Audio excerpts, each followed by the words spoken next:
तर रात्री बँक सुरू असते, लोकांची सेवा करणारी ही पहिलीच बँक आहे असं शरद पवार यांनी म्हटलं। लोकसभेला देखील बँक उघडली होती, हा प्रकार दुसऱ्यांदा घडलाय असं देखील शरद पवार यांनी म्हटलं। लोकांनी यातून काय समजायचं ते आता समजून घ्यावं असं देखील शरद पवारांनी म्हटलं आहे। डीसीसी बँक रात्री उघडण्यावरून पवारांनी हा निशाणा साधलाय।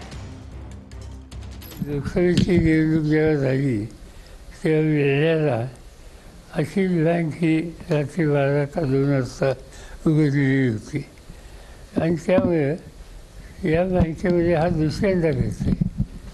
बँक कशी उघडेल?